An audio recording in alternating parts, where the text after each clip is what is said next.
Welcome back to Next Gen Investing. It's time for Under 30. Joining us now, as always, George Tsilis, Senior Markets Correspondent for the Schwab Network, to discuss one of our new favorites, GRRR, G-R-R-R, Gorilla Technologies. George, I believe we talked about this name last week, but it seems like it's only getting more exciting as time goes. What's the latest? Yeah. Well, I think if you look at what the company is doing, it's quite compelling, at least from a technology standpoint. It's essentially an AI cybersecurity and smart infrastructure company. They essentially balance cybersecurity needs and connect different devices like IoT or Internet of Things devices, convergence that deals with a lot of these different devices. So there's, a cybersecurity issue connecting different devices that have different sort of technologies. So that's quite compelling.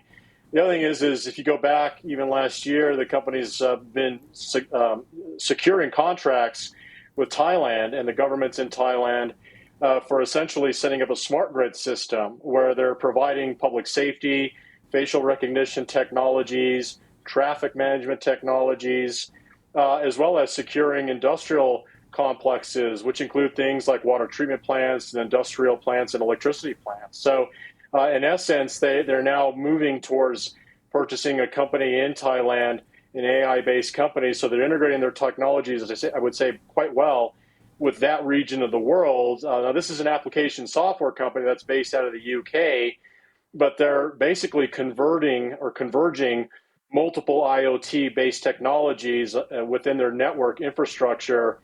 And it's artificial intelligence based as well. So it is a company that's been growing, because if you look at not only the stock price in the last year, it's higher by about 600% or so. So it's been quietly moving higher. Small company in terms of market cap, 385 million, roughly speaking, dollars. The company generated $184 million last year, expected to generate 101 million this year. The kicker is, the stock is growing just from a sales standpoint, greater than 20% expected this year versus last.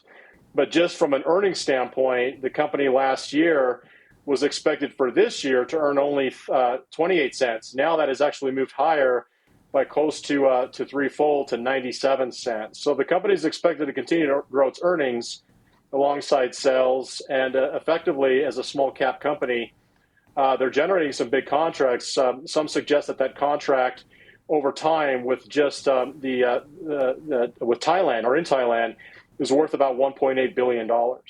So this is interesting to me because of the fact they're acquiring now these Thai A.I. firms. And I mean, could we potentially see this growing appetite for scaling more outside of the United States? I mean, is this going to be something that we see? I'm not saying one company is indicative of a trend, but we have seen more and more that we are sourcing outside of here, just given, of course, the volatility and the uncertainty in the United States.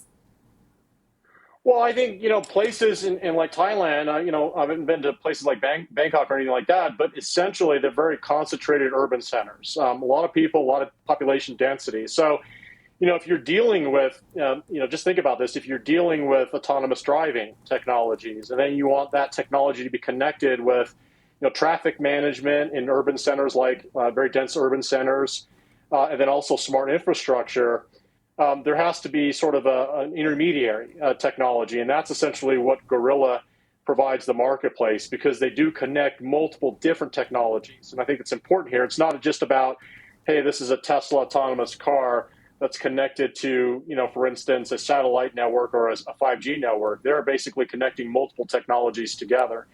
So I think it's an interesting area of technology right now. It's a backbone to connect, again, IoT with larger infrastructure like 5G networks, satellites, for instance. But I do think that, we'll probably see more of this going forward, because, look what's happening in the autonomous driving space. Waymo, Tesla are ramping up production, and that's going to require a lot of different connectivity of technologies, whether it's communications, whether it's multiple devices.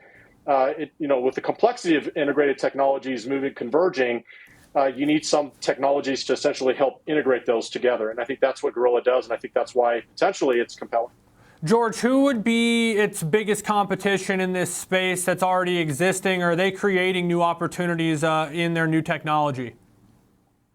Yeah, so in the smaller cap space, Cogent Software, its symbol CGNT is one.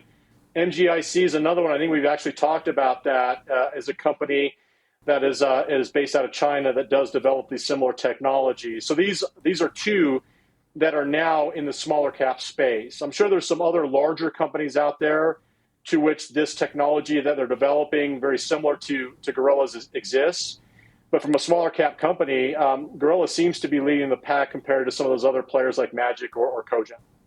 So as far as right now, I mean, like the competition in this space, and I know we talk about like the various tiers of AI and these ancillary winners and some of the names that have somewhat fallen off. I mean, is there still obviously this appetite for these more so new entries into the space? Because like, I mean, I'm not saying this stock is necessarily new, but you know, it's not one we have considered as heavily as we have over just the last 2 weeks. Well, yeah, I think that's a risk you have to consider. The risk is essentially, a localized adoption of this technology. So, if they're operating well because they have connections with, legislator or politicians in Thailand, they got a contract. You have to ask the question: does that mean they can develop the same kind of relationships with other countries, particularly in the Southeast Asian area of the world? Vietnam, another example, potentially. China may end up supporting a domestic competitor of GRRR, so that's something you have to keep in mind. But nonetheless, we can do as investors what we can do, which is understand the technology, understand the company, look for positive trajectory in earnings and sales. That seems to be the case here for GRRR. The estimates for earnings, like I said, have actually increased quite substantially for this year to 97 cents. So if you actually just do the math, around the current price, the stock is trading around 21 times earnings, but its growth rate is much higher than 20%. Yeah, a great place to leave it as we're up now, I mean, well over 7% today. Appreciate that, George Tsilis, for all the insight on GRRR technology. And now a frequent flyer on our show as of the last 2 weeks.